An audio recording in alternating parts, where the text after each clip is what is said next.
All those in favor signify by saying aye. Aye. Opposed? Okay. So, regarding the minutes, Marcia? Yeah, this is extremely minor, and the minutes look really good, and thank you for putting up with my, OCD personality that likes to go through minutes.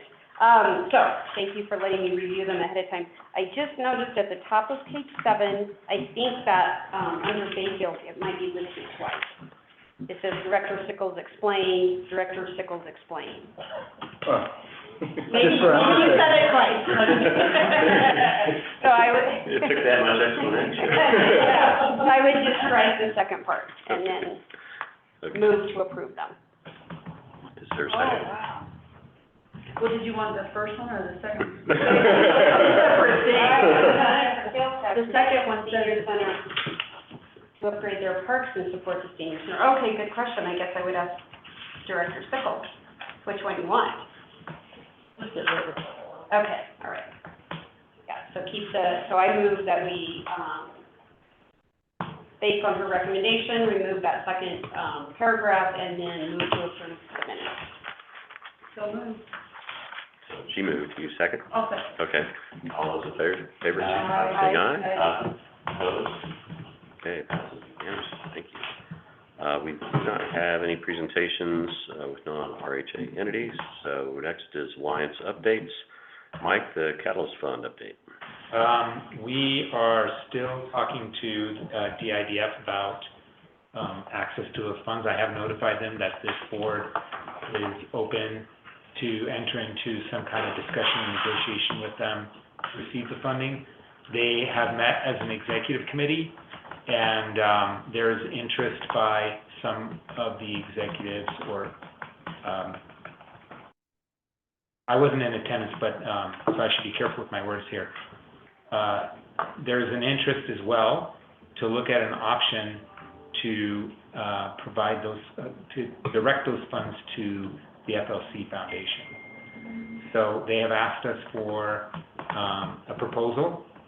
I have actually reached out to Tom Strudicus as well as Melissa Mount from the foundation and talked about how we potentially collectively come together for a joint solution, as opposed to it being a jump ball, because I don't think that benefits the community. And I know that the foundation has historically in the last year earmarked money for housing, their own housing initiative. So I think there's something that we can do or discuss.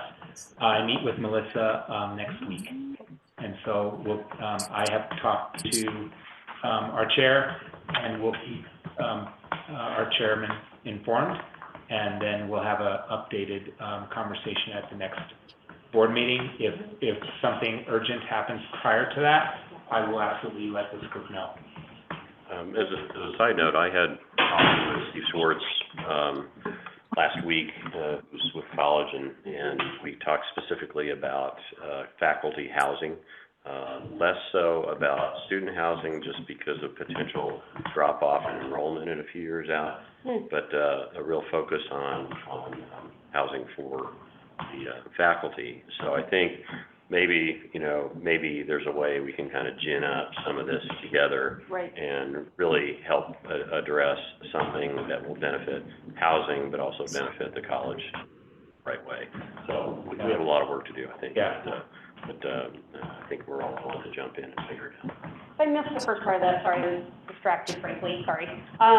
They are going to give it to the Fort Lewis Foundation, No. or they're considering as as another option. Okay, all right. So we were hoping in that last executive committee that they would have made a decision, and then it would go out to the DIDF membership. Gotcha. This would be a decision and recommendation by the executive committee, okay, to then go out for vote by membership.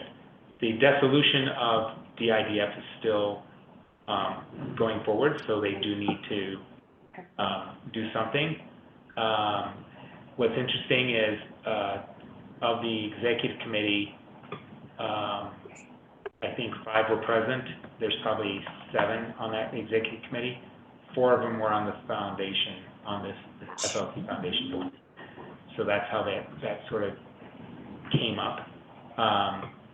But even a couple of members, like the chairman of their board, Jason Ports, who also happens to be on the Alliance board, has stated openly that he believes there's much stronger need, when you look at the two. And I think the question is around efficacy, but that's something that I think the Alliance can very well address in partnership with the RHA. So if that's their biggest concern, then I really feel like we have a strong position. Any other Catalyst Fund items? Yes. Sarah, do you want to talk about round 2 and timeline? Yeah, our round 2 is open currently, as we've previously discussed. It will be open until October 31st. We had a successful webinar at the end of last month where about 20 folks joined us, and we now have that webinar up on the Catalyst Fund webpage on the Alliance website. So a lot of folks are accessing it. We know there's several projects coming through. We haven't had any applications yet, but it's just been a lot busier this season, I think, than most folks are ready for. And I know we're going to have a number of applications. And we have about, correct me if I'm wrong, Mike, about $450,000 for this round or so, or almost 5. Yeah. So we're not planning to necessarily distribute that full amount. In fact, we'd like to have round 3 and 4 in 2024. So, but we don't have a lot of red tape around the money and around the application process for a reason, to keep it as flexible as possible for these pre-development projects. Did I miss Sarah, anything, you're Mike? saying it was on. That's correct. You have the right numbers. Okay. Okay. Hey, Sarah, you were saying that it's on the Alliance website. Is it on the Economic Development Alliance website? That is correct. Yes, it is on the Economic Development Alliance website. Can we make sure there's a link on the RHA's website to go to that? That's a great in case idea. Someone's, in case Yeah, someone's absolutely. not looking in the right spot. That'd be Absolutely. helpful. We'll be sure to add that. Great, thank you. Well, and Sarah, you're still up, so 2023 goals tracking. Yes, 2023 goals tracking. As you can see, we've made pretty significant progress on all of our goals this year. We have a number of items marked out and highlighted. Oh, actually, this version doesn't appear to have any highlights on it. Let me just make sure. Yes.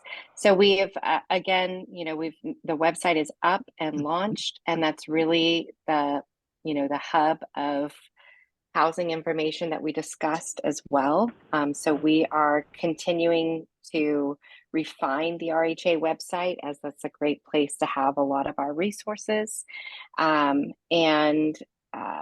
see, and of course we've kind of achieved all the things we set out for with the Catalyst Fund. Now it's just going to be ongoing process of hosting these rounds and delegating to projects. And then as far as Prop 123, we've got everybody opted in, and now we're going to be diving in to determine what kind of funding is available for housing authorities. And that's where we're going to kind of focus on finding some grant dollars for the organization. And then let's see, where else?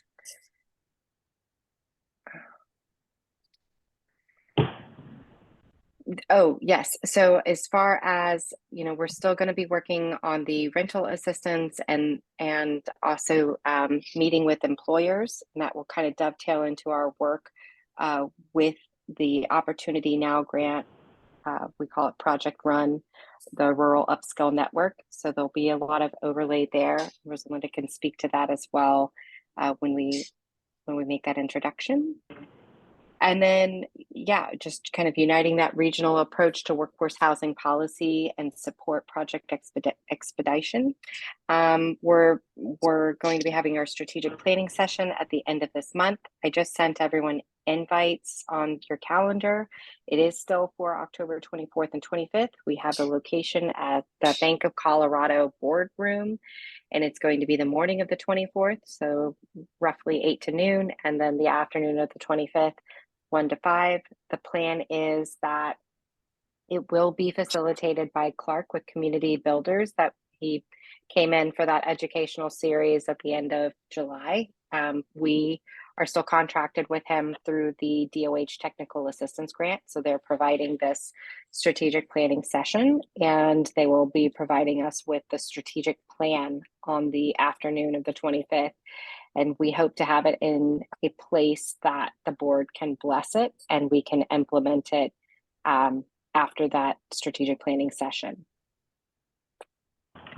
Let's see. Sarah, with regard to the strategic planning session, everybody should have received a questionnaire via their email. If you could turn that around by the 13th, by the end of this week, it would be greatly appreciated, and I think would help facilitate a more productive meeting for all of us. I did fill out my survey, and I just have some concerns that he understands really what we're working towards. The survey questions were kind of generic in my opinion, and some of us went through a COG retreat for, I think, 2 days, and it just felt like we were just spinning our wheels. I mean, we had a lot of horsepower in the room, but we really didn't accomplish a lot in that time frame. And I know it's critical time for us all. I just hope he understands the breadth of what we're trying to achieve as a strategic plan. And I know there's a lot of unknowns, having been working with you on all of it, but I just hope he has a good feel for what we're trying to strategically work towards. And maybe it just means we need to get in the room and hash it all out again, I don't know, but I just hope he has an ability to really tap into our needs and structure a plan when it's all said and done. And I would have to agree with Mark, because I felt the same way. I was like, well, I can say the same thing I could say 5 years ago, it doesn't matter. So that's why I felt like I want to make sure that this is good use of our time as well, So Sarah, maybe you and I can get on the phone with him. I did spend almost an hour with him on the phone talking about, you know, where the RHA's been, where it is today, what it can bring to the table, at least in my opinion, and what things we might struggle with. And so I have not had a chance to go through the survey myself, so I'm kind of surprised, honestly, that it's coming out generic. But Sarah, you know, maybe you and I can get on the horn. Jen and I have done a lot in terms of informing him about the history of the RHA. I provided him with everything from the retreat from last year as well. And I really directed him and all of our conversations that we need to be coming to the board on the 24th with a skeleton of the plan already in place. And then we allow the board to really provide buy-in, and we're honing in on those things that we want to focus on. But yeah, I know that his survey was a little bit generic, but I think he was wanting to just make sure that we have some consensus around what the board is going to want the RHA to do moving forward. But I agree, Pat, I'd love to get on the phone with him and make sure that we really send this message home, because you know, the DOH Technical Assistance Grant has been great in some regards, but it hasn't been as robust as Mike and I were hoping for, quite frankly. And I think we did try to convey that to Rick Garcia as well when he was here, that, you know, it's that these consultants are kind of at capacity, and it's really hard to get that work product that we really need at this point. We don't need a bunch of meetings and advice. We need people writing grants and the ability to deliver on these projects. So we'll really send it home, and we'll make sure that at the end of this retreat, either way, we will have a strategic plan for the RHA for the next 3 years moving forward. So, Yes, go ahead. Given what we just discussed, I'm not exactly sure how we approach that survey, given the questions that are asked. what are your constraints? Well, capacity and resources. It's all the same things that are already written and talked about. So do we really collect or individually need to go through that exercise again? Yeah, let's, why don't you hold off now that we've gotten this feedback, and, Sarah and I will get on board with them and see if we can't, kind of pin this down a little bit better. So, Yeah, so everybody knows, I talked to him as well for about a half hour. Today's Thursday, I think it was Tuesday. And, so what I said was, I think this was really good feedback, and I said, it seems like, first of all, read our 2021 plan that we did, because that was a lot of work. And then I said, really, in my mind, let's look at the 3-year workforce development strategy, see what we like and see what we need to add. And then take the ideas that came out of the 2-day workshop up at the college. You know, so I think we're all in alignment here. Like, let's not start with like, what's a SWOT analysis? And, you know, where we're like, we've been through this a million times. I mean, let's start with like, what does that 3-year plan say that you guys did and we're paying you to implement, and where do we need to jump off? So he seemed to totally be on board with that. Now, just so everybody knows, how many people can't make it on Tuesday morning? I can't be there. If I'm the only one, I don't want to have anything switched around just for one person, but I can't make it. So. I can get caught up. Yeah, I think everybody else can make it. Well, I just want to make sure there's a good critical mass. yeah, well, and I spent a fair amount of time with them as well, and I spent a lot of time focusing on a funding source. Yes, You know, exactly. how do we, one, identify a dollar amount that we can put to work and Yep. we can sell to the public, and then how do we get that approved? So it's not the one or the other. It's not, let's find a funding source. It's, okay, what do we need? That's exactly what it is. And let's identify that. Let's come to a consensus among the group. Mhm. And, you know, if that's one or two things, fine. But let's figure out the dollar amount there, and then go sell it to the public, saying this is what we're going to do. And so I spent a lot of time on that. I also, I said, again, this is me personally, but I want to share it with the board. I said, I really personally don't look at the RHA becoming this big entity. I've always enjoyed operating kind of lean and mean, and we don't need a lot of overhead. We need action. Right. And so, and we need to involve those folks in the community that can do things better than we can. Yeah. So let's figure out how to marry this. I said, in a way, we're kind of the clearinghouse, if you will. So maybe we collect the money for specific items, and then we allocate that money to entities that are going to get stuff done that fit that directive. So those are kind of the long-winded things that I spent time with them on, trying to get them focused. So just so everybody's aware. We'll just write that up, send it. Maybe I need to. Well, and one thing I said is that what's our role? Because it took us a long time to figure out our role. So our role now is convener, tracking on data, funder of an effort that is then getting these other things done that are part of the strategy. And so part of what I said is, do we want a different role? Do we want to buy property and manage it like some RHAs do? Do we want to be a developer? That's always been this source of, I don't think it's been a source of contention. It's been a source of discussion and question mark. Like, are we going to go develop property?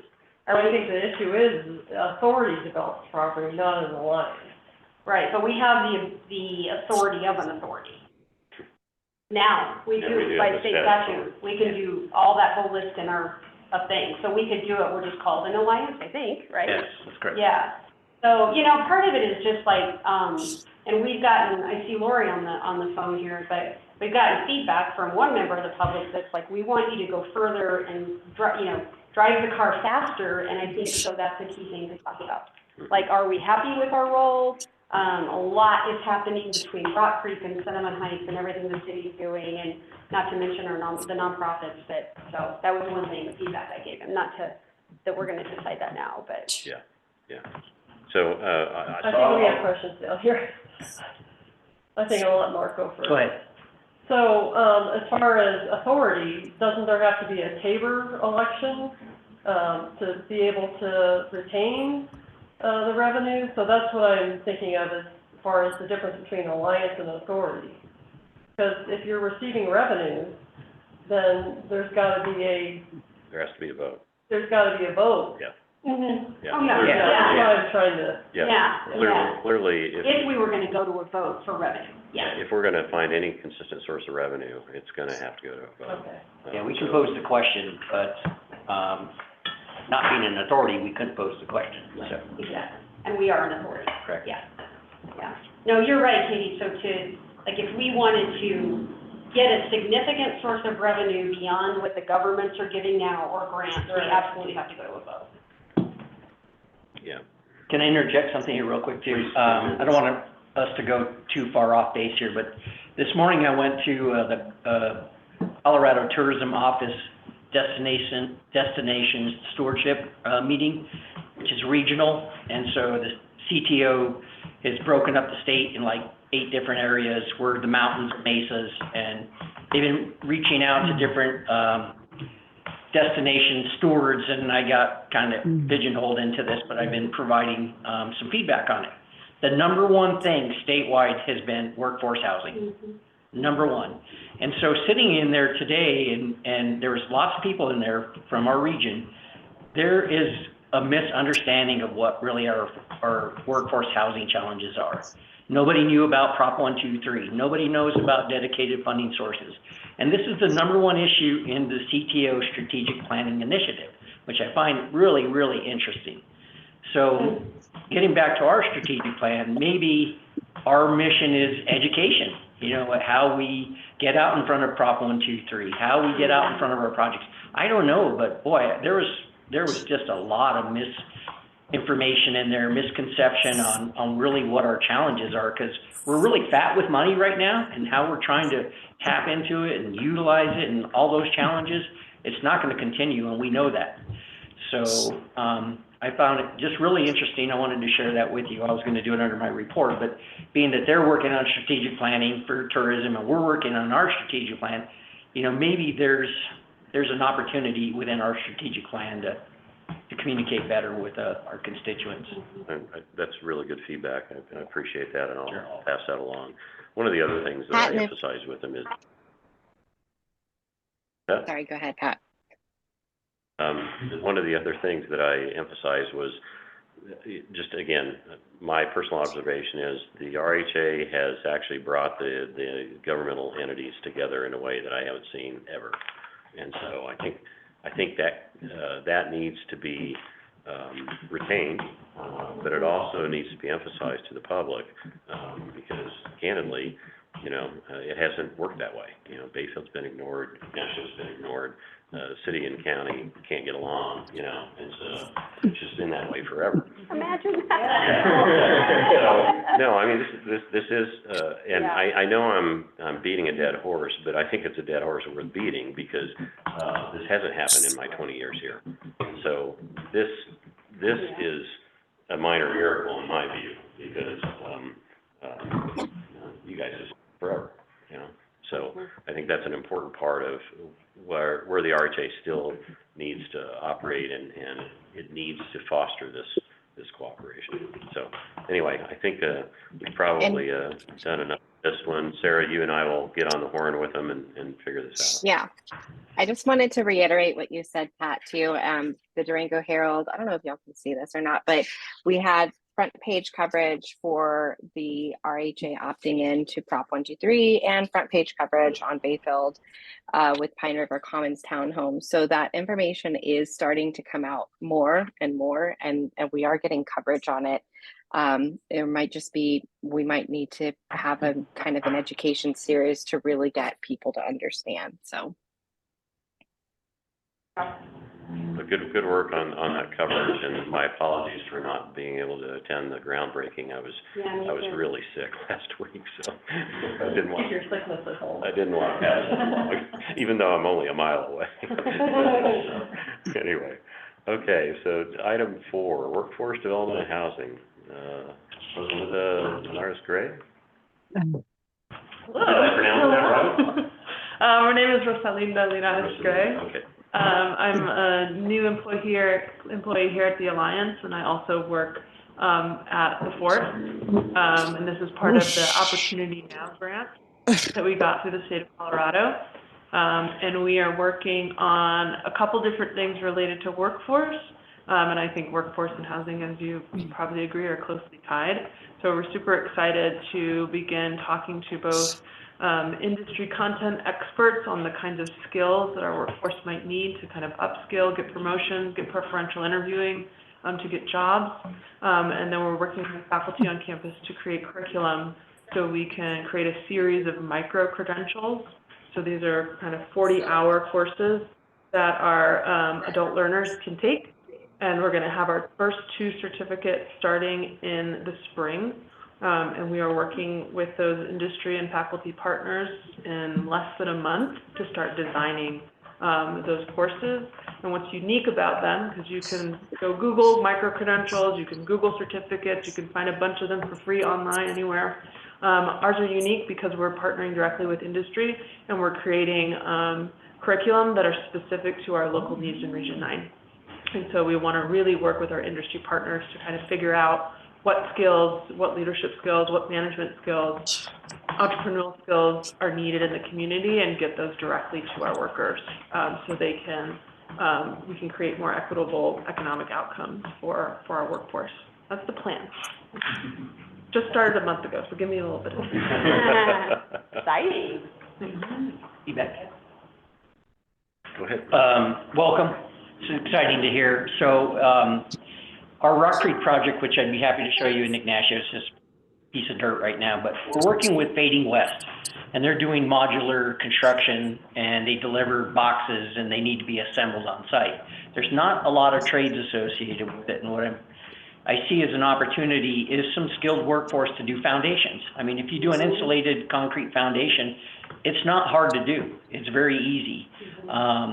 Exterior, siding, and some very basic trades would finish this house.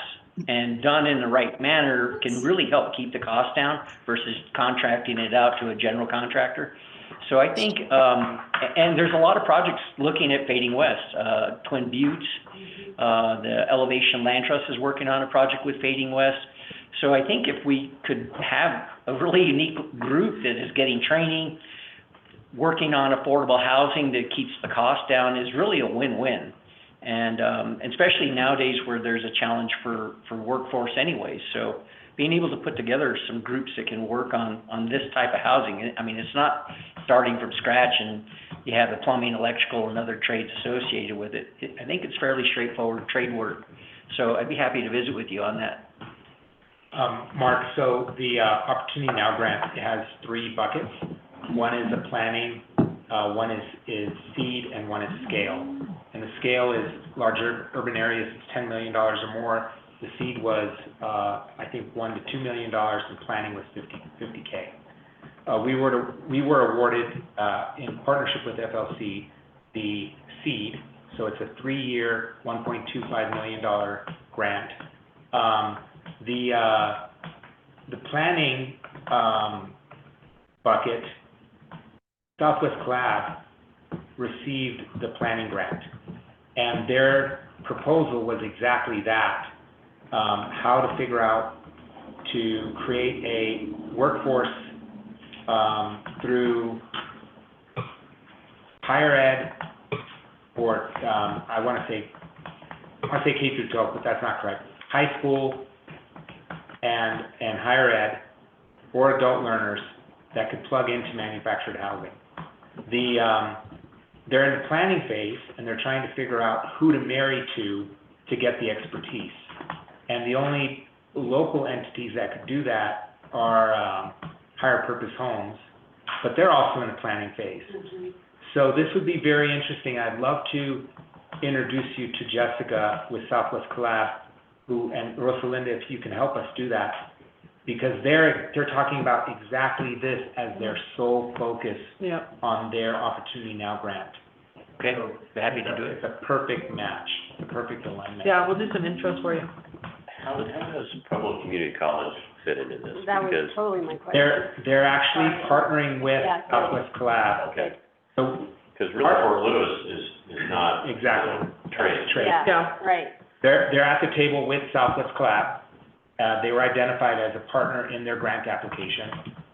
our application was in partnership with FLC, focused on industry, and workforce development for industry, by industry, right? Not to say that we couldn't, because we're looking at childcare certification right now. We're looking, so it doesn't have to be just, you know, a specific pigeonhole skill gap.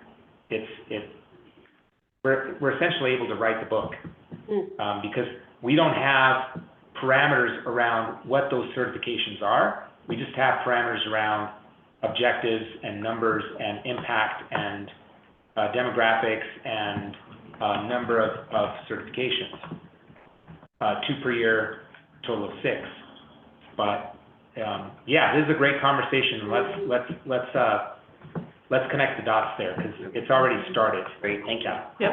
Yeah, and I was gonna, I interrupted you, I apologize. I have been at 2 Pueblo Community College events lately. One that their president was in town, and then one where they were there. And I'm sure you know this, Rosalinda, but they have a, they're training people in the trades. You know, they have this whole program, so I'm sure you've hooked up with those people already. But I said, hey, you know, are you training them directly to get into workforce housing? And so, sounds like you've already made those connections. But if not, I have their cards on my desk. Yeah, I'd love to get, I know I've heard about it, but I haven't talked to anybody over there. I'd love to have a chat. I can't remember if the gentleman's last name is Perry or first name is Perry, but Yeah. Am I talking about the Yeah. right person? Yeah. Yeah, Perry Pepper. Yeah, what's Perry that? Pepper. Perry Pepper, okay. Yeah. I wasn't. He's director of Okay, learning yeah, at PCC. yeah. Has there been any monies allocated through ARPA or anything else that the state received to really focus on trades? Because I haven't really heard that, but I haven't been that involved. Yeah. We took some money from the county on the resiliency grant and partnered with PCC, and we did some drone training, but we also did some Network Plus training and Security Plus, but we didn't get down into trades. We sort of ran out of time and money, but we started with those and did these pop-up upskill, reskill labs that were really well attended. But is there anything at the state level? I grew up in Oklahoma, and Oklahoma has a very robust technical education system. And I've never seen that here in Colorado, and it's something that we lack in an incredible way. So I'm just wondering if there's any push there at the state level. Hey? So, Mike Rowe, the Dirty Jobs guy, he does have, scholarships for trades.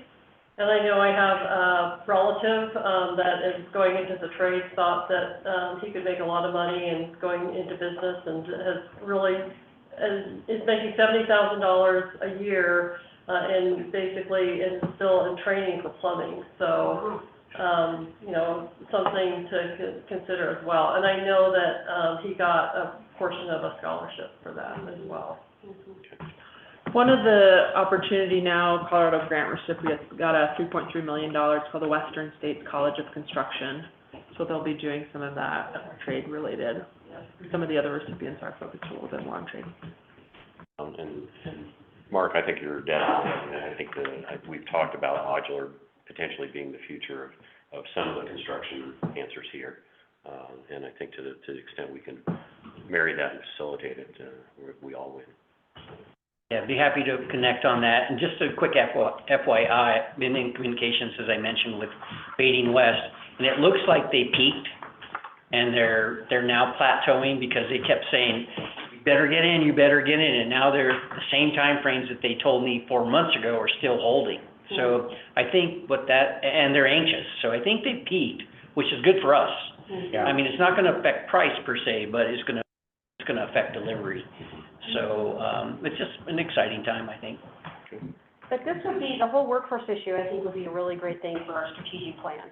Because maybe it's something to, I mean, like, it's already being worked on, but how can we, again, what is our role? What can we do? You know, what roles can government play in building the workforce? Because we know it's a giant barrier. Yeah, I agree. Yeah. Great. Appreciate it very much. Okay, we're moving on to decision items. Pro housing grant applications. Sarah Schwartz. Well, this may not be a decision item anymore, but, met with or chatted with Jen Lopez this morning about this grant, and she recommended us not going forward with it. So as of this morning, we've decided to forego this, but I still wanted to present to you guys what we were considering applying, and I guess maybe not a decision item, but something to consider is if grants of this magnitude are something that we do want to consider trying to pursue, or if maybe our efforts are used better elsewhere as far as like education and things like that. And I'd already made the presentation, so we're going with it. So this was the Pathways to Removing Obstacles to Housing Grant Application through HUD, or PRO grant for short. And so it is basically, they're providing $85 million in funding for communities across the country, so it is a nationwide, extremely competitive grant. And their main focus is on removing barriers to affordable housing production and preservation. A lot of this was directed more towards like land use codes and zoning regulations and ways to kind of work with that. And so it was applicable, or still is, to states and local governments, metropolitan planning organizations, and multi-jurisdictional entities, which we felt that the RHA fit. And so the base was $1 million, the max is $10 million, and they are anticipating giving out 20 of them. Part of the reason why we decided to kind of take a step back is obviously most people are at housing conferences and it's budget season, and a big portion of these HUD grants is they have to be available to the public for 15 days for public comment, and you have to hold a public hearing as well. And so that took about 2 weeks out of our time to prepare it, because it would have to be fully ready by Monday. Press release and all of that. So that is, it's a very tight timeline, and we talked to Clark and JJ as well, and Jen, and they all agreed that they were really asking a lot in such a short amount of time, and that it is focused more on like a lot of HUD's strategic plan and their different criteria and fair share housing and all of that, which we're still learning a lot about. So these are 20 awards nationwide, so the odds are. Right. Pretty slim. Yeah. Pretty Federal. slim. But I was really positive. So they're gonna be prioritizing applicants that are able to identify and remove barriers to their affordable housing. It's a component of the Community Development Block Grant Program. The one benefit that we really had going for us is we are in their priority geography zone, so that was an automatic extra couple points. But they're primarily focusing on an acute demand for housing below 100% AMI. And so taking out like the zoning and land use policies and from those barriers, we are intending to focus more on gaps in available resources for development, affordable housing, financing, insufficient infrastructure, cost availability of land, and developer uncertainty. And so these are kind of their criteria that they were basing it off of. It looks really simple in this, but then their application is like 80-something pages long. There was a lot to each bit. And then if we were to fully applied and received all 10 million that we were going to ask for, our idea was to break it up into 3 funds. We were going to put a certain amount into the Catalyst Fund to continue to build that up. Another portion we were going to put into a preservation fund that would be specifically for mobile home parks and projects similar to the new residences at Durango. So that way, that money wouldn't necessarily be taken from the Catalyst Fund. People were applying for that, but then we'd have a specific fund for preservation. And then the last bit was going to be for infrastructure, for some projects that are on hold or prospective projects that need infrastructure funding. So yeah, after talking with everyone and being a little bit more realistic, we realized this was a bit larger of a project than we're currently capable of. So I guess kind of one thing to think about is this kind of the route that we want to go, or? When did you Yeah. become aware of this? Like a week and a half ago. And the grant would have to be written by Monday in order to do the public process, so that's not doable. No. Yeah, it wasn't doable. No, I Yeah. tried, I worked on my vacation and everything, and it just was not realistic. Well, So, Sarah, if especially I could after add talking a little bit more color to it as well. From the beginning, we were receiving pushback. Like even Eva was like, we don't have capacity for this. And they're really well aligned for this grant because they do work with Fair Share and because Eva has applied for grants like this with HUD before. So we kind of knew it was going to, we knew that it was going to be slim chances going into it, but we wanted to immerse ourselves in the process of it to kind of find out what we didn't know. And this will help us to apply for grants for the RHA moving forward, federal grants, because we've started in on processes that we hadn't started tackling before this application. Things like registering with sam.gov and starting to put narrative around some of these needs that we have, as well as budget. So we looked at this as, even though we had slim chances of actually receiving these funds, the process itself would start to get us in line for these kinds of grant applications in 2024, especially.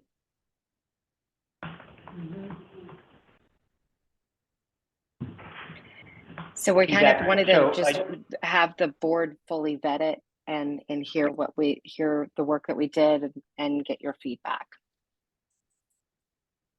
Mark? I guess we're punting on it, so I'm not sure you want board feedback, or maybe if it comes back around in another funding cycle, we can weigh in on it. But just this week, I received an email, and many of you probably did as well, from Robin DiFalco from DOLA, and she's rolling out a new program called Local Planning Capacity Grants, and it's just now opening with letters of intent. And maybe this is an area that we could focus on, obviously not the infrastructure and the other big ticket items, but maybe just from the planning capacity side, there's some funding opportunities in there. I'd be happy to send it to you.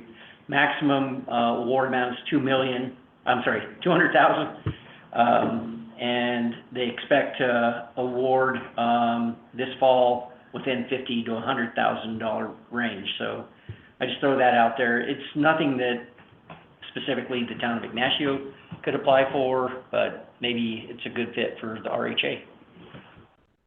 Yes, Mark, please send that to Sarah and I. I'm really glad that you put this, sorry about your vacation, but that's like quite a lot of sacrifice there. But I think we have to go for this kind of stuff. We have to assess it. Because we right now, we get back to resources, the issue, and so if we're going to have the deep impact that we want to have, let alone continuing to fund the Catalyst Fund that's been successful so far, we're going to have money. And so, and there's somebody said, Mark said earlier, historic money available, and it's just going to mean going for it. And we might need to write 8 grants and we get 1. Yeah. And I just say go for it on all this stuff. This was way too tight of a timeline. I totally get why you decided not to, but until we decide what's that long-term vision and what's that source of money and where's it going to come from, and maybe even in addition, maybe someday we'll have a long-term source of money and we still need to go for it. That's my feeling. If I might add, whenever we're dealing with federal grants, I know a lot of you have massively complex in terms of administering. Yes. And a lot of, you need capacity in order to administer a grant, even if it's a capacity grant. Anytime we can focus more on foundation or state level funding, I think we'll collectively find it's a much more manageable process. Just keep in mind moving forward, because these HUD grants, it might be a new program, but it's really aligned with so many other things they've done over the years, where you're measuring American steel into an infrastructure project, and you have to document it in a certain way, and it just is super time. Food for thought. We had this similar conversation just this morning, that we do need to go after long shots. Yeah. And we do need to play the odds, right? Yep. And also, it gets us better, because then we're building we're building this portfolio and book of work that we can respond very quickly to. Yeah. So we hear you. This one, from a logistics standpoint, was just not feasible, especially with, had we not had to do the public forum and have a 2-week timeframe, we would have had 2 weeks. Now we have 1 business day, and that alone is indicative of how the entirety of the process, when it comes to the back end. Exactly, right. Yeah.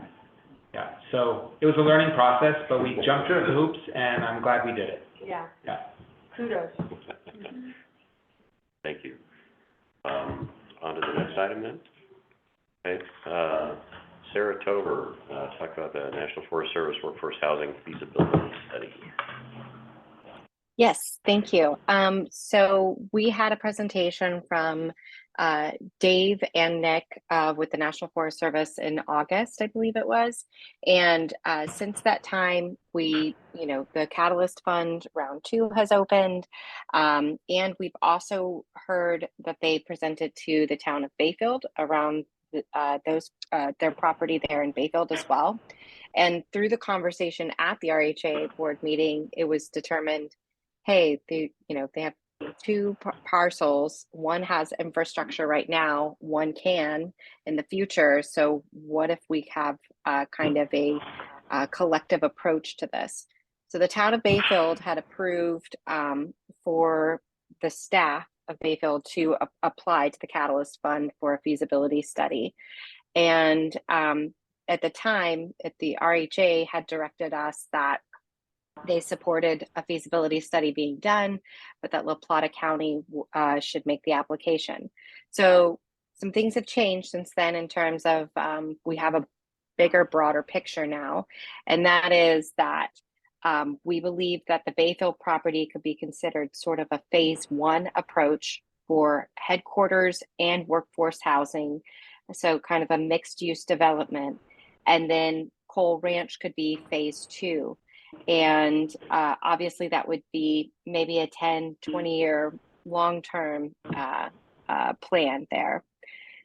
But basically we've had conversations with SEH, who have conducted feasibility studies before and has actually done work around this property before and throughout the town of Bayfield. So where we stand today is I would like the RHA board to consider the RHA to make the Catalyst Fund application a joint one for both properties, tying it together as a phase 1, phase 2 approach for a feasibility study to be conducted in Bayfield and at the Cole Ranch property.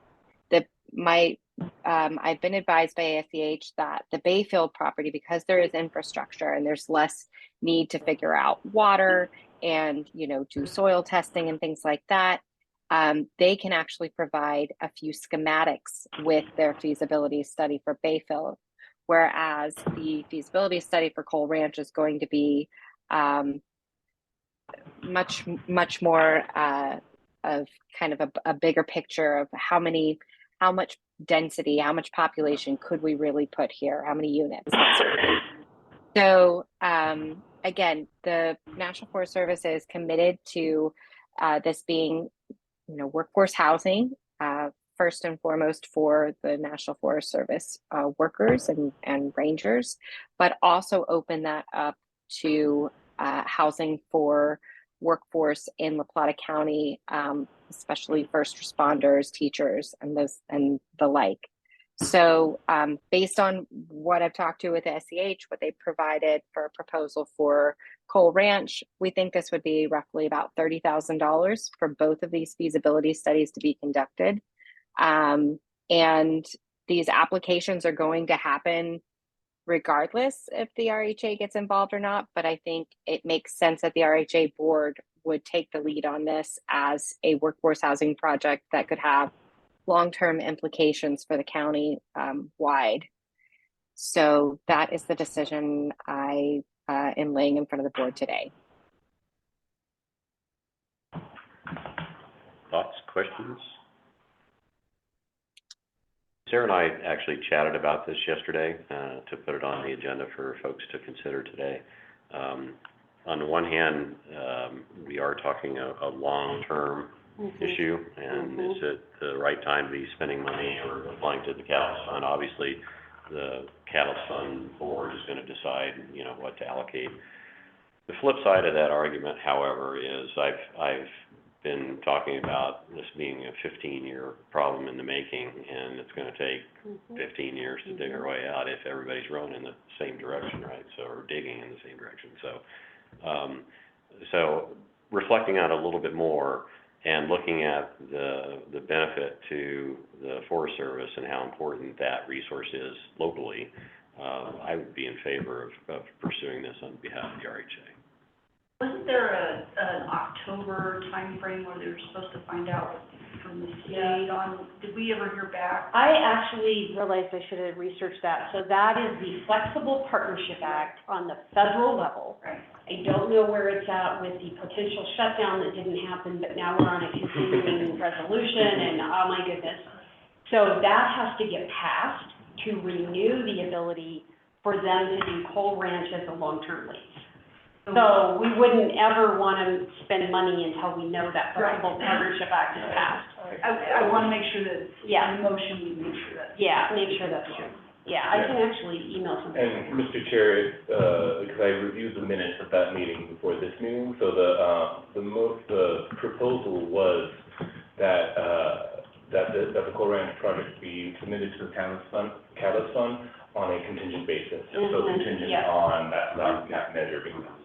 Yeah, that's right. And in this particular case, we're talking about the RHA submitting to the Catalyst Fund rather than the county and the town separately. Yeah, and we were willing to do it, and obviously you were too. Yeah, But I think it does make sense. My only caveat would be, how can I say this? I'll be blunt. I want Forest Service to have workforce housing because it relates to wildfire risk, especially. However, I wouldn't want to put a ton of energy into it just to have it be workforce housing for the Forest Service. You know what I mean? Like, I would want part of the analysis to be, how much housing do you think you need, Forest Service, but what about Town of Bayfield? What about all of us? You know, because part of me is a little like, if we come out that we, the collective, the Catalyst Fund has spent $30,000 to help the Forest Service identify their own workforce housing needs, they should be paying for that. You know? I'm going to disagree a little bit.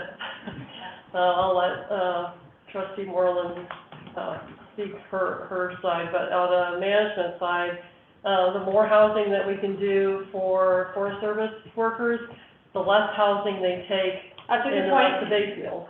Yeah, that's a good point. And also, they're adding to residents living in town, shopping in town, you know, going to block parties and things like that. So that's the position I would take. Yeah, I would like it to be that, then, I'm still back though on they should help fund it.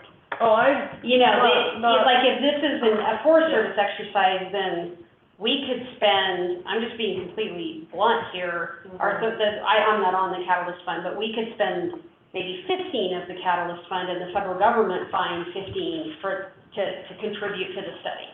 Because they're going to be getting a really good product for their own governmental entity, but does it help your citizens? And I'm hearing what you're saying, their citizens, your citizens are Forest Service employees, so I get that. Same with La Plata County, but it's just something I want to flag. It doesn't mean I'm opposed to it or anything, but the federal government has a lot of money that they could be also contributing to this study. So they have a lot of money and working with them and other counties pretty closely. It's also really difficult for them to spend it on something like this. You know, I mean, it'd be easier to send money to Israel or Ukraine versus this type of project. Yeah, I know, it's unbelievable.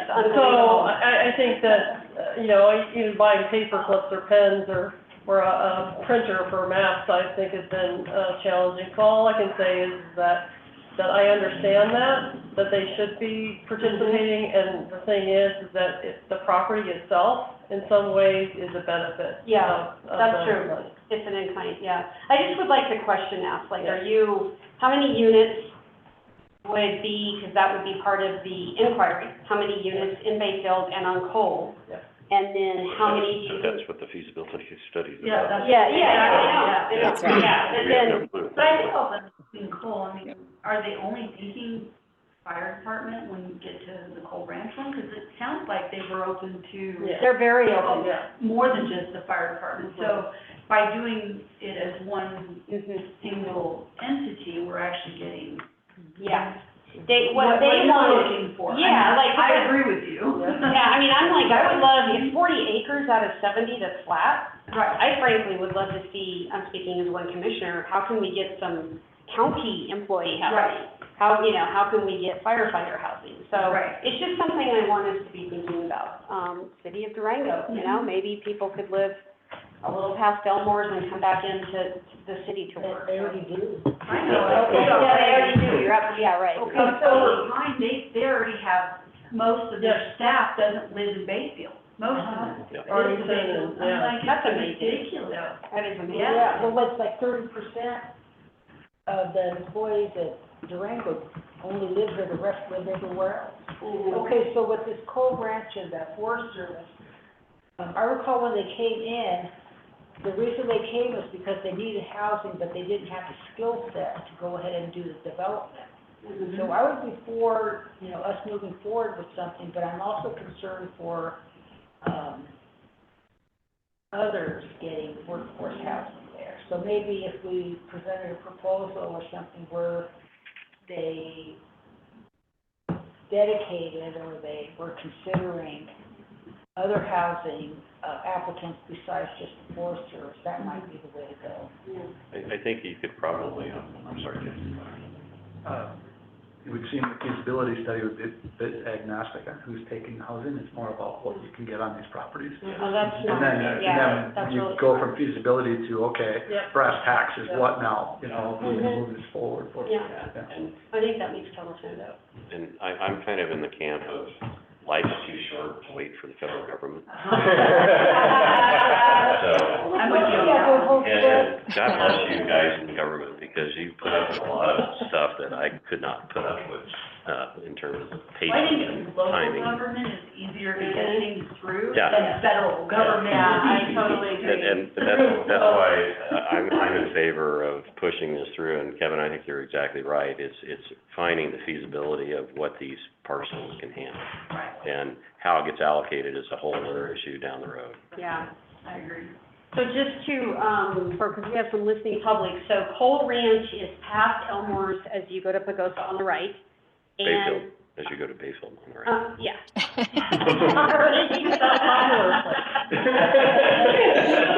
Let's be a little more local, Marcia.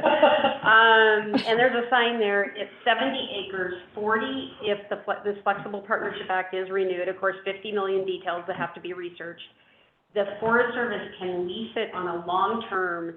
Part of the act is to determine how long, so that's another thing we have to figure out. But like, they can do a 100-year lease, and that would mean rentals.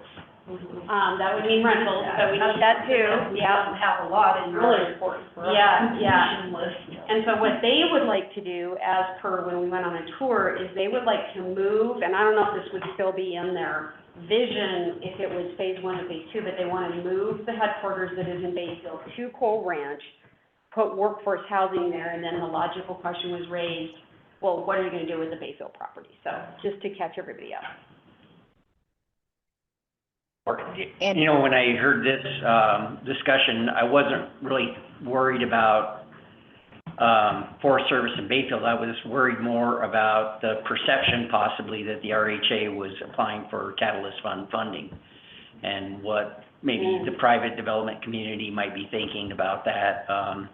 And I'm not worried about it, but I think I would defer to Mike, who, is really instrumental in raising the funds for Catalyst Fund, and if he thinks it's a non-issue, then I would go for it. But I don't want to create a perception out there that, we're robbing from our own funds, possibly. We're not robbing, but, accessing our own funding. The only thing I'd add to that, Mark, is the dollars would be going directly to a private firm, probably to do the feasibility study, so I think you could probably make a good justification for it. Yeah. And I also think the Catalyst Fund is gonna have the same discussion, you know? Yeah, that's And true. so it's up to them whether they're gonna, you know, award, partial, in Right. full or not at all, you know? So I'm sure this will, be, hashed out a bit. Yeah, and none of us are on it, I can't remember, who's, none, I am. you are, okay, so you could always recuse yourself if you needed to, or like, I don't know how that works with the way it works, I but, need good advice. yeah, No, you need to be in, and not to, not fatal. yeah, it's not benefiting. It's not really the benefiting project. where they're at. Yeah, gotcha. At the end of the day, our mission is try to get housing. I totally. Right, exactly. Yeah, So- yeah. So that's how I look at it. So I will make a motion, that, we apply to the Catalyst Fund for $30,000 for a feasibility study for both Coal Ranch and the Forest Service property in the town of Bayfield. Stop, Kathy. Excuse me? You add the Oh, October, yeah. Yeah. Contingent on the flexible partnership. Yeah, contingent upon the Flexible Partnership Act being extended or passed, Renewed. renewed. Okay, I thank you. just emailed Tom. I'll second that. There's a motion and a second. Any discussion? All those in favor signify by saying aye. Aye. Opposed? None, passes unanimously. Thank you. JJ, the fifth amended, and hopefully last, and restated bylaw adoption. Yes. Sorry. Talk about beating a dead horse. Yeah. All right, It's so much fun. Still alive. yeah, it's kicking back. All right, so, in your packet, I did include the red line version, this time in your packet. So after the board's feedback at last meeting, we went, Mr. Lieberman and myself, worked together to craft this language. I say myself as if I was very involved. I wasn't, it was mostly Mr. Lieberman. But so this is the draft that is before the board currently. To reiterate, from the board's feedback last meeting, we have included definitions about director and stuff like that in the bylaws. Those are essentially just lifted from the IGA, which were the definitions of currently. So now they're just reiterated those. We did add another clarification point, point D, to the reasons for refusal. I know the board was a little bit on the fence, including the hypotheticals, so we left them in, and you guys can choose whether you would like to strike those or move them somewhere else. And then finally, towards the end, we did also put in the procedure for approving letters of support when there is not time for them to present at a meeting. So that is what is before you right now. So has the board had a chance to review these, and do they meet with your satisfaction? I'm not a fan of the hypotheticals, I made it clear last time, but I feel like I don't wanna rehash things that were already opened, but, it seems like the reason to keep them in is so everything is all in one place, and it just doesn't, again, but I'm not gonna fall on my sword over this, it just isn't the way that, I've seen bylaws before, they're usually a little bit more formal than that, but the reader is us, so. Any other thoughts, questions? I would support Marcia's view on that. One potential thing that we might be able to do is just create an addendum or two, Sure. or a Yeah, it appendix goes with them, to the bylaws that would just be included at the end. Then we can maybe just put like the phrase C, appendix A, or whatever it may be, in that section. I like that. I like that. I like that, I just wanna make sure it's somewhere. I think that in a lot of ways, our attorneys are coming to board meetings and to your board meeting, but I think that, I'd like to be able to have a document that we can all find and not, Yeah. I appreciate Mr. Lieberman, but, Does that satisfy concerns if it's an appendix? yes, it does. Okay, So is that a motion? yeah, so, Can you continue the conversation? Oh, please. A couple typos here. Just two, page 11. 1, 2, 3, 4, 5, 6, 7. seventh line down in the second red section, so 16, second paragraph. It's, and if not, if no director opposes it, it says, if no director opposes it. Did that? Strike it. Well, it should say if, not it, if I'm reading this correctly. A lot of it's in there. A lot of ifs and its. And then the page 13, the very last sentence for the signature, it calls out the Regional Housing Authority. Very good. It might be a holdover from when our name was in fact the Regional Housing Authority. We've picked up the rest of them, so we're just gonna pick up that one. All right, I would move with these two, clean up on the typos and putting the hypotheticals as the appendix A and adding an appendix that we approve the bylaws. I'll second that. Moved and seconded. Any other discussion? Not. All those in favor signify by saying aye. Aye. Opposed? None. Passes unanimously. Thank you very much. Neighborworks Southern Colorado Consulting Partnership with HomesFund. Lisa. Welcome. Thank you, and good afternoon, everyone. Thank you to Sarah for including this on the agenda on pretty short notice, and I apologize that it was pretty tight notice in giving you guys the, between when I got it and when you guys had to get your packet. So I apologize for not giving you more background information in writing. But the background information about this pretty much is that Fannie Mae has, as of September 1st, Fannie Mae has adopted new rules regarding deed restrictions and financing properties that are deed restricted. And they have published, in conjunction with an organization called Grounded Solutions, a model deed restriction. And this model deed restriction has a very specific way of enforcing the deed restriction. It's called their shared equity model.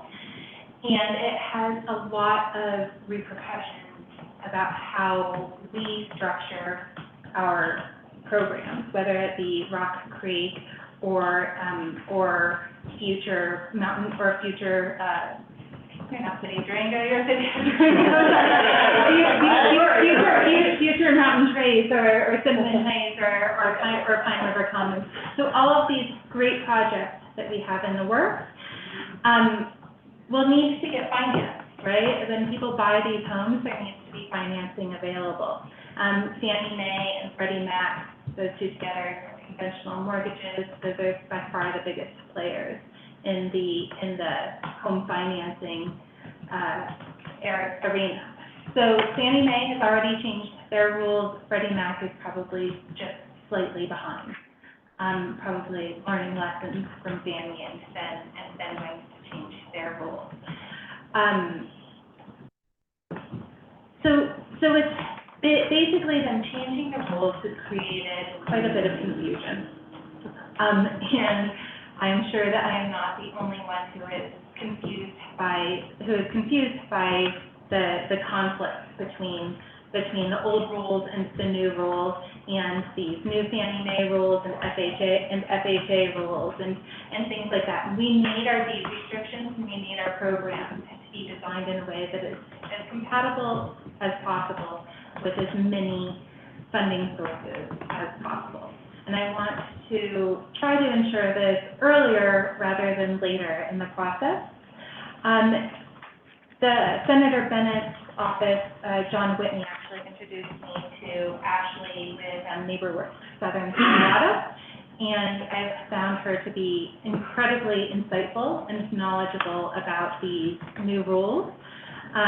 She actually saw them coming from a long ways away and has already built properties and set deed restrictions on them that meet these requirements. So I am going to be asking her for her expertise, and I'm going to be engaging her in this contract. We greatly appreciate assistance with it. I think that it is directly applicable to all of the to all of the parties that are members of the RHA, and I think that it's directly applicable to the RHA as a whole, to make sure that HomesFund, that not only HomesFund understands the implications of these new rules, but that you all also understand the implications of these new rules. So, so I would like to engage Ashley in this contract to provide consulting services. Her fees are $125 an hour, which I think is fairly standard, maybe even a little bit on the low end of standard. And I welcome your questions. Thank you for your consideration. Is there a cap on the number of hours? I'm sure we could add that. Okay. Just to understand understand the number of hours you think is going to be necessary. Who on your staff at HomesFund, is there going to be other people in addition to you that's getting the education as well? I think that our deputy director, Kim Moore, should absolutely be involved in these conversations. I just wanted to make sure that there's just more people than just you. Sure. Well, yeah, and I really would like to include, as many of you at the table who would like to join me in having these conversations with Ashley and learning from her in multiple ways, and not just having the information come to me and then have me apply it to your projects and organizations, but really have all of you included in this too. I think if we started with Sarah and Sarah, I think that's a good way. Then they could spread the word and the information to us as necessary. If that's workable for Sarah, and Sarah just came in, so we already assigned you a task. Happy to help. You're gonna learn a little bit about deed restrictions. Yeah, Pat, we've been wanting to get Sarah. more involved in this and helping support Lisa and her team, and helping again to build that capacity. One of the reasons I wanted to put this in front of the RHA board is I felt like this really supported the fifth goal for our first year. It was the Unite the Regional Approach to Workforce Housing Policy and Support Project Expedition. So like one of those bullets under that was determine joint deed restrictions approach. So I felt like this was all in line with what the RHA board has determined is our priorities for this year, and to further support this effort. So can I just ask some questions just so that I'm understanding? What is this? These are examples. It's just examples. And so it's an example invoice. do we need to try to see if there's money in our budget for this, or is it participation on the part of Sarah and Sarah? I would love help in paying for it. Okay. I would love it to be a participation, Okay. in not only gathering knowledge, but and also paying for it. Okay, so what would the total cost be, $1,000? So no, I think that was just a sample. So I think we could start with 20 hours, 20 times 125. Someone who's to 2,500. So. And how much will HomesFund contribute, and how much are you looking for RHA? Well, that's part of the discussion. If we could split it 50-50, that'd be great. So we do, and my only question, this is really critical to all our housing efforts. I don't have a problem with the concept. Do we have money in the budget? Do we have like a miscellaneous? We have a miscellaneous line item, and we're showing that we spent what we budgeted, but I don't know if that in fact is true or not. We did for the for Habitat for Humanity directors passing, the donation that was made on behalf of RHA. We spent that $1,000 in the miscellaneous category. I would bring up that in our operating expenses, we had budgeted $10,700. Right now, we're projected to spend about $5,300 for the year. So we would have a little bit of excess in that line item. Granted, this isn't operations exactly, but the board could choose to move some of those over. Sarah, then it is operational. Yeah, if there's a way we can do it, if we need a budget resolution or whatever, because this is just critical to everything. When we say we want shared equity or deed restricted, whatever the words are, this is really a great investment. Like, what does that mean? What Yeah. are the implications? How do we need Yeah. to set up the program? Even how do you need to accept the grant? You know, I think that all of these things,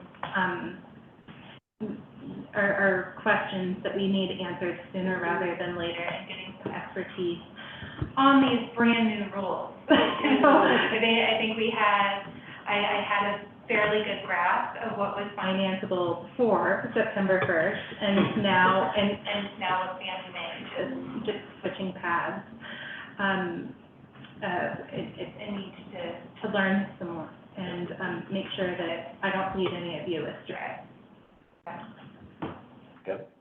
So I'm comfortable with the idea if we have the staff from the Alliance kind of learning along with you. That feels comfortable. If not that, then I would kind of look to the board in terms of not so much the value of what you're trying to accomplish, but in terms of the revenue streams that this Alliance has. And if we keep funding little things here and there, there might be some ultimate benefit to the community overall. But we really don't have a steady revenue stream. So at some point, the sink's going to be empty.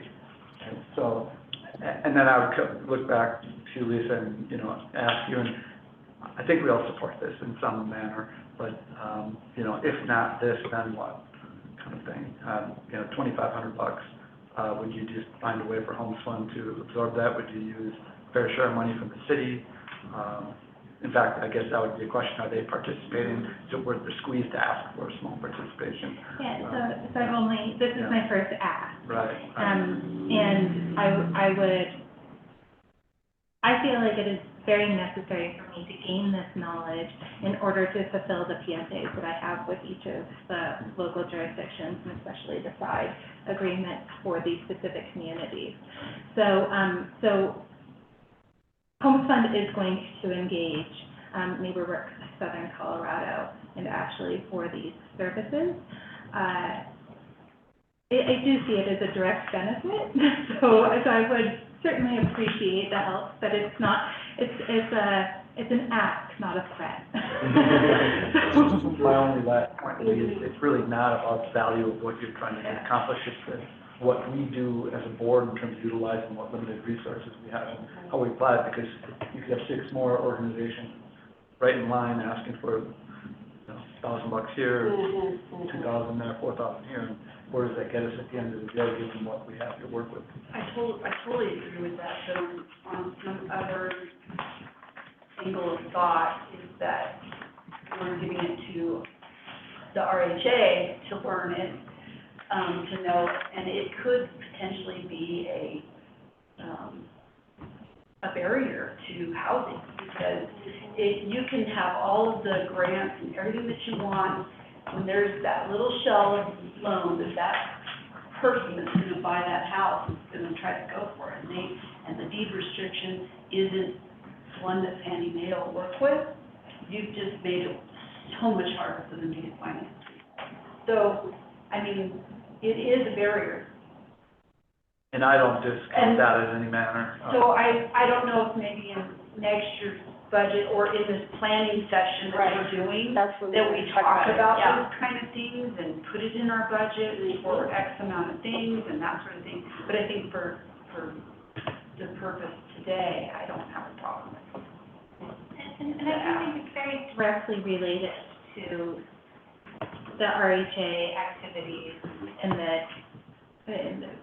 the production of the deed restricted housing is very dependent on having a takeout, right? We absolutely have to have a takeout, as in people need to be able to get financing to buy these houses, or else they're not going to be able to buy these houses, and then there'll be empty buildings, and no one wants that. So certainly wouldn't be asking you if I didn't think that it was very directly relevant. So I think that, Lisa, hopefully you hear, I think there's full support for this concept. I think what Kevin is raising, which is a really good one for the strategic planning session, as well as our 2024 budget, is maybe we need to increase our miscellaneous line item so that, because I see this as a tool, it's a toolkit thing. And so there might be other training that comes up, but there might be another opportunity, or we want to send staff to a conference, or, you know, where we're not taking it out operations. But I fully support this. I think it's really key to building that. If we're not going to be a developer of housing, which to date, that is not a role we said, we are relying on others, i.e. the towns, the city, private developers out there, and we're relying on that, so our job is to support that to the extent that we can. So. Yeah, I'm good. I think it's a needed skill that, our staff and our allies have to have. So, or Mark? I was just gonna add that I can answer some of those questions in the next agenda item that, were brought up about miscellaneous funding and so on. But, I support the endeavor, would make a motion to support, funding with HomesFund on a 50-50 level, I guess, to be determined by invoices, future invoicing. Do you want to cap on that? The $12.50, was it? Cap it at 20 hours? Or cap it at 20 hours and our participation at 50%. At $1,250. Yeah. Let me ask, I would add that. Lisa, do you want to cap it at 20 hours? Because if you need 25 hours, Right. but then what if, Yeah. you might get $12.50 from Desrosiers, but you might want to spend a couple extra $100 to get you. I think that, 20 hours will give us, sure, I'd love more. I just picked 20 hours, this is somewhat arbitrary number. I think it will be enough to get, my head, Sarah, and Sarah's head wrapped around this. Well, so it's 10 hours for the RHA, then is what you're saying? Correct. Oh. Yeah. Because we're gonna split it, right? I think we could do these things together, though, Right. right? Like Sarah and I could be on the same Zoom call with Ashley. I think we're talking about the same thing. Yeah, we're talking about the same thing. Okay, sorry, I think you. But if we do a motion on the 20 hours, then the project doesn't go beyond 20 hours unless this board takes action again. For a month, Or unless I pick up the rest, I guess. I guess we are talking the same thing. That's That's my point. We wouldn't that's want to right. hinder you to go only 20 if you wanted 25. Then I would suggest we say that ours was $12.50. yeah. Yeah, and then you figure out the hours. Yeah. If you can go find another, if you find out you need 40 and you need to go find another entity to do the other 20, that's on you. Does that make sense? Yeah. Okay. And that sounds, Yeah. sounds Okay. So I'll clarify my motion for JJ. Thank you. I would move to approve a $1,250 funding commitment to HomesFund to work with Neighborworks, Southern Colorado, for the development of deed restrictions and to include RHA staff in calls and training. I'll second that. Moving and seconded, is there any further discussion? Hearing none, all in favor, signify by saying aye. Aye. Opposed? None, passes unanimously. Thank you. Okay. Thank you. Mark, 2024 budget. Thank you. So been working with JJ and Sarah T. and Carolyn, our accountant, on the draft 2024 budget as well as 2022 actuals and 2023 projected expenditures. It's in your packet. Per the previous questions, we've added a $4,000 training line item for Sarah and others to embark upon. Would this be an eligible expense under that? Possibly. We do have a miscellaneous expense at $1,000. It's rolled over to $1,040, so I think Sarah T. has a specific expenditure for the additional 40, or maybe that's a typo. But your budget's before you. It's a straightforward budget. There's not a whole lot there. There are grant revenues and grant expenditures, which we budgeted for this year and we're not expending. We'll budget for them again next year in the event we are funded. So, any questions? And Sarah T. and JJ, if I left anything out, please pipe in. I don't have anything for that miscellaneous line item. I think Carolyn just wanted to grow that just by a little bit or put any extra that we had in that line item, but there's nothing slated for that at this juncture. So this is the draft budget. We're not asking to. Oh, okay. Are we asking to approve it today, or? You have to have a public hearing? Good question. I bet we do. I bet we do. It seems Yeah, like we do need to get it haven't- approved today. Hard to remember having one. Yeah. No, but we have to advertise it as a public hearing, and we haven't done that. Right. That's correct. But there's no deadlines on this, is there? Short of getting it done? The deadline is that by October 15th, the draft budget be presented to the board. So that was, we Right. met Yeah, that. yeah. That was That's- it. Yeah, Yeah. That was our Yeah. deadline. yeah. Right. So that's a statutory deadline. And so I think Okay. the requirement now is to publish that we've presented a draft Mhm. budget, Yeah. and that we could do that in the paper, and then we'll approve this before December 15th. Yeah, so the next board meeting, you can go ahead and approve it, have a public hearing. You can have a Right. public hearing then. Yeah.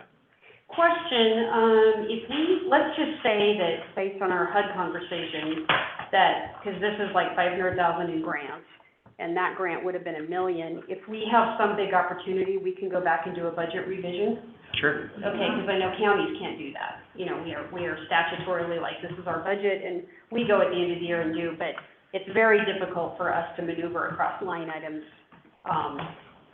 So you put In $10 the million year. down in grant requests. Yeah, exactly, yeah. Why go short? Yeah, exactly. Play the long game. Tie your hands that way. Yeah. Well, good, because I think we're gonna, unless we get a revenue source, this is for our retreat, then we're gonna need to really look at that grant line item pretty severely, so, okay. Thanks. And where are the different jurisdictions on the proposed amounts here? I mean, is that in line with what you guys are looking at? Well, we have our budget public hearing with these amounts in it. Okay, so those are already in there, great. I'll have to check. This went up because population went up? Or that we backed into the cost? The allocations should be the same, it's just the total budget's higher. Okay, all right. I see, the 61, okay, never mind, okay. All right, I will make sure that we, can we talk to Chuck about that? Make sure that we have this in our budget? I would hope so. Yeah. Yeah. Well, I have a question. Was this submitted already to the, city of Durango, because we had our budget hearing on Tuesday? Was this already on the books, because pretty much you just, looked at it? Yeah, I don't think it was submitted, but when we resurrected the RHA, last year before you were on, we kind of set a 3-year horizon for membership dues, and everybody agreed at that point, so Okay. I'm not sure if, It should be in there then, if it was already set. Yeah. is that correct, Katie? You Yes, guys that remember is correct. Yeah, So it there's a 3-year funding plan that, and, you know, each entity has the same amount over the 3 years, and we'll see what happens. So, I mean, you may check with Jose. Yeah, I'll check. Okay. So are we on the third year then? No? We're on the Second. second. Like, I wasn't here then. And we can't authorize, I think the IGA just said it's subject to annual appropriation, That's correct. but we identified that we're committing for 3 years. Okay, anything else on the budget for today? Okay, so Sarah Tober, housing needs assessment.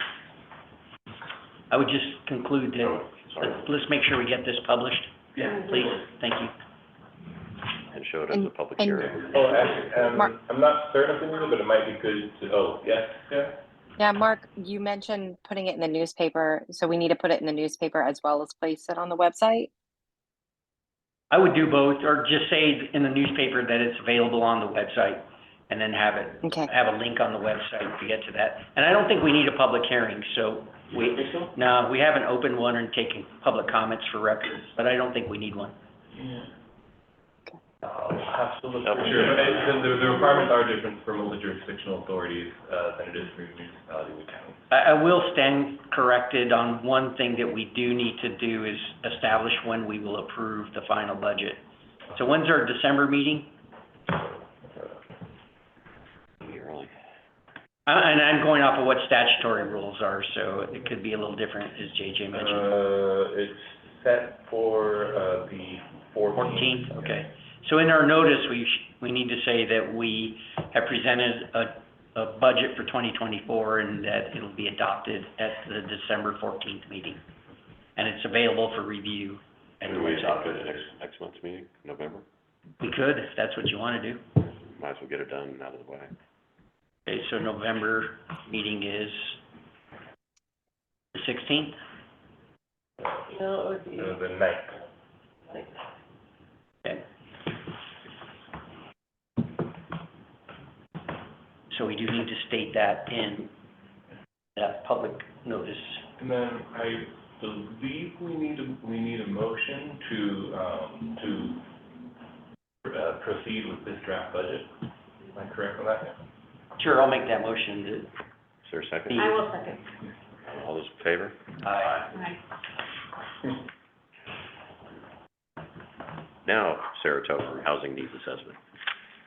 And just to, this is kind of housing needs assessment related, but again, on that, on the feasibility study that the Flexible Partnership Act is pending in the Farm Bill, which has been delayed. So there has not been a passage of that bill yet, but we will keep our eyes on it.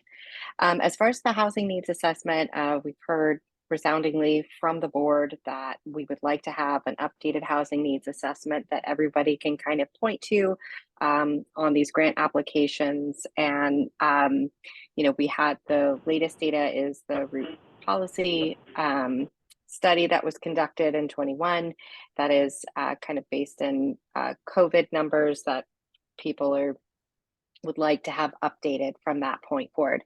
We know that SEH has conducted housing needs assessment for the Southern Ute Indian tribe with a lot of redacted information. So we've talked to both entities about a housing needs assessment, and where we kind of stand today is that we're going to, as an organization, RHA is going to have to put out a bid for a housing needs assessment for us to be able to conduct this, since we are an IGA. And so we are trying to make sure that we're going to be very clear on what it is that we need, so that we're not paying $100,000 for a housing needs assessment when we've had a couple of recent ones that we can kind of tap some of that data. And we just primarily want to be able to point specifically to the needed numbers. So we have benchmarks every year and kind of a broad array of what the unit product should look like. So we have a housing needs assessment RFP draft. So the next step would be for the board to review and approve a draft of this so that we could put it out for bid publicly. And then also line item how much the RHA would be willing to spend on such an item, knowing that we will be able to apply with CHAFA to have them help pay half of whatever the housing needs assessment ends up costing us. That's kind of where we stand today on the housing needs assessment.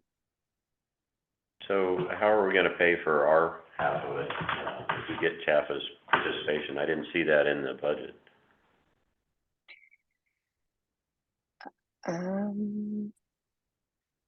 Well, I guess this is maybe this is the decision that we need is that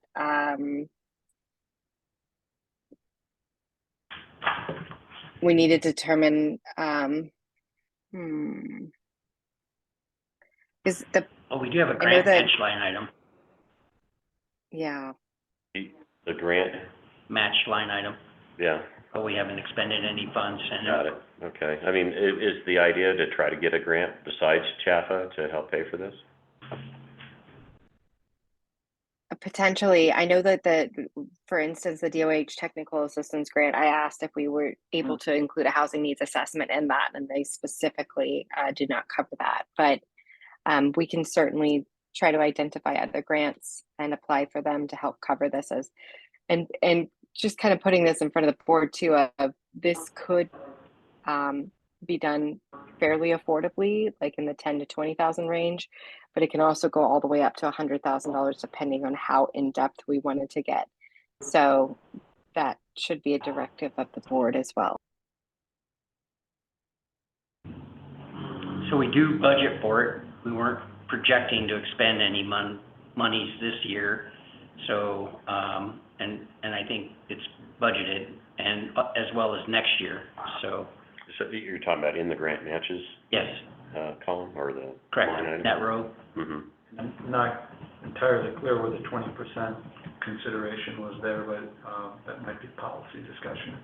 Well, More than that. the 20% was based on a $500,000 grant requests, cumulative. It's not just one grant. So 20% of that would be $100,000. To serve as grant matches at 20%. Correct. So 20% of the grant. So whatever grant that Sarah's chasing for this, we would only be able to match it up to 20%. With that note, I guess we could This, stipulate that, yeah. Or, well, I'm not motioning that or anything like that, but it seems to read that way, and I don't know that maybe I wasn't part of that conversation at the time. I think It seems like we put some caveat on it. I think it was really intended to create a number that, that assigned a value there. It wasn't just like we grabbed $100,000 out of the air, we just said 20% of our $500,000 in grant funding. Is that what that's saying, though, or is it saying we'll only match a grant at 20%? Well, at the bottom, it says member contributions board recommended split. It's not necessarily like doesn't sound like it has to be that. Yeah. It's The recommended. policy discussion. Yeah. So. I would think that as we get each grant, we would discuss it. Yeah, they may have no match, they may have a 50-50 match. So I don't think it's intended, it's just a note more or less how we came up with that amount.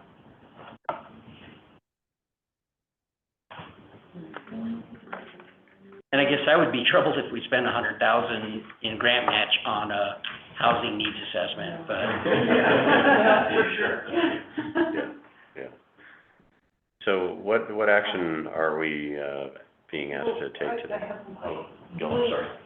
Do we need this study this year? I mean, because we already have a lot of stuff in the pipe here, you know. And also, there's possibly a downturn in the economy coming this next year. So Maybe we should table that for this discussion next week or week after. Yeah. yeah. Kind of on our. For the strategic planning session? Yeah. I mean, Yeah. I would leave it in the, Leave it in the budget. leave it in the budget, don't mess with that, but Yeah. it doesn't mean we have to use it. No, I think that's a good point, and maybe it gives us time to flesh that out a little bit. So Sarah, Well, please add that to. Yeah, we will absolutely add that to there. What we could do in the meantime, I think, and the purpose of having this as a decision item is that the board could vote that we could put this RFP together and distribute it out so that we can kind of see what bids that we get on it to understand the cost. Obviously, an RFP is not, or an RFQ, I should say, is not binding us to contract with a specific entity on a housing needs assessment, but it would give us a baseline for what the cost would be, and then we could move forward with an entity after the board meets and reviews those bids as well. I have no problem doing the legwork ahead of time to find out the exact. I think that makes a lot of sense. Yeah. Do you need a motion for that? I believe because we want to put it out in public as an RHA RFQ, we would need the approval of the board in order to do that. Are you looking for an RFQ or an RFP? Because you're really looking for proposals, aren't you? Yeah, an RFP, excuse me, you're correct. Okay. So moved. Second. It's been moved and seconded. Any further discussion? All those in favor, signify by saying aye. Aye. Opposed? None. Passes unanimously. Thanks, Sarah. Thank you. Discussion updates, Schwartz, the grant matrix. Okay. Let's see. Not too many changes this round. Bayfield did receive $2 million for the TAHG grant for Cinnamon Heights infrastructure. Can I address, what the Division of Housing is doing to us now? So we received $2 million, and they will not release the funds until we get the other $700,000. And it's a little bit interesting, because the thing is if a contractor came in there and bid $202.2 million, so in other words, you won't give us $2 million until we get another $700,000, because that's what we applied for. And so, you know, Nicole and I were scratching our heads, and I looked at her, and she says, well, they're just making it up as we go, Yeah. So it's a little bit frustrating, so, we are kind of more aggressively looking for the other funding, obviously from the county. We've talked to Chuck and, other funds, or we look at what to cut out and then ask for approval to reduce the amount of match. We've already matched it with the purchase of the property, so it's a little bit interesting, curious what, I just usually. You're being very diplomatic. More so than I would be. I can hear the swear words underneath what. You can't hear that, I can hear it. Yeah. And you've been talking to Chuck? Yeah. Okay. Good. We are willing to do ARPA money, so I think we set this up this meeting before, so, yeah. Okay, Sarah. Yes, other update from Bayfield is, they have a Pine River Commons project is getting a pre-application meeting for the Stronger Communities Grant.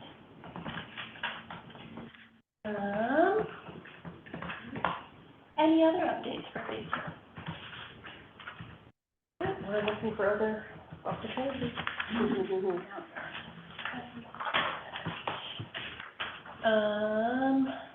Durango, let's see, so, they did fully execute their agreement for the residences at Durango, which is the Best Western conversion, and it's $1 million for the award, not reward.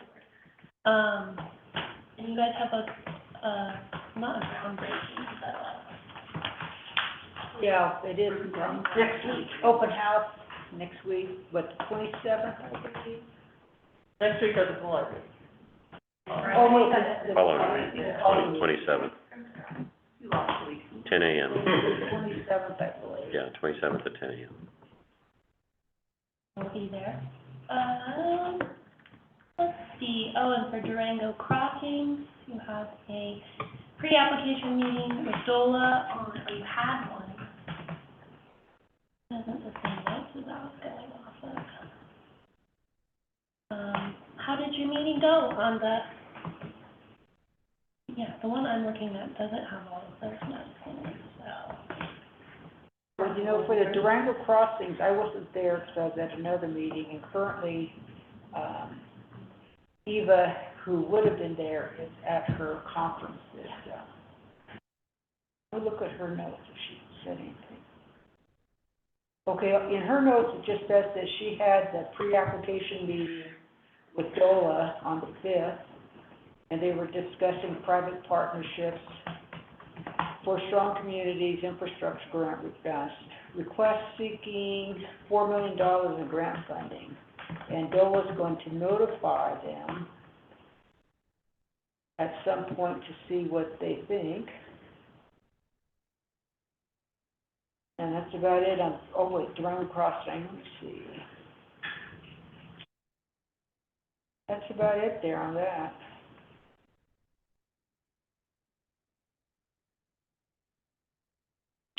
That's what I found my new one, that is what I have as well. Let's see, Ignacio, groundbreaking for Rock Creek was in September. Canyon Construction was retained to do the infrastructure improvements and will begin work in October and be complete by June. Obviously, we all know everyone opted into Prop 123. The RHA doesn't have much since we decided to forego our pro grant. All right. Anything else on grants?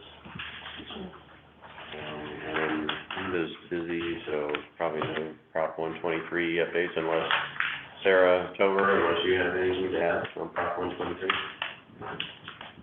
No. That their new residents at Durango, those 120 units will count towards Yeah. 123 baseline. That was the only real update. Okay. Member update, City of Durango. All right, for the city of Durango, we had our budget meeting to consider the upcoming fiscal year's budget on Tuesday, and it looked promising for, most of the submittals, so. But one thing that it was concerning to me was that we're only budgeting for a 1% increase for this coming fiscal year, so we're probably looking at some kind of downturn in general, so. And that's due to like, students repaying their loans, and we're not quite sure what, the pipeline to get stuff done is gonna be, if there's gonna be holdups. And so it's a little bit conservative, which is okay. And then the city is also considering, changing and updating the planning department, accessory dwelling units, and so they're having meetings on that, and there should be a public hearing soon on that. And they're also looking at upgrading building permits, see if they're still in line with our projections and our strategies and so forth. They're also looking at fair share, the program, if that's still needed. And as we all know, the fair share, sometimes people are buying out of what the intentions were for the fair share. So they're looking at that. I'm sure we can continue it because like up here at Twin Views and some of the original construction projects, they are already on fair share. And they're gonna have a planning, meeting to consider these amendments on October 23rd. And so then they'll present those to City Council in November and December.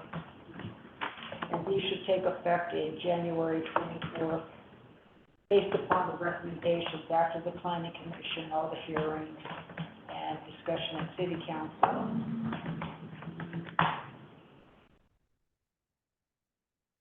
And of course, like what Sarah mentioned, we will be having the groundbreaking for residences at Durango, which is formerly the Best Western, on Friday, October 27th at 10 a.m. And I think that's about it. Okay, good, thanks. Member Large, I had Sarah send you a kind of a white paper on condominium development. I thought it was really well researched and well done. I kind of responded to Bob Allen, who sent that to me, that my solution was a little different.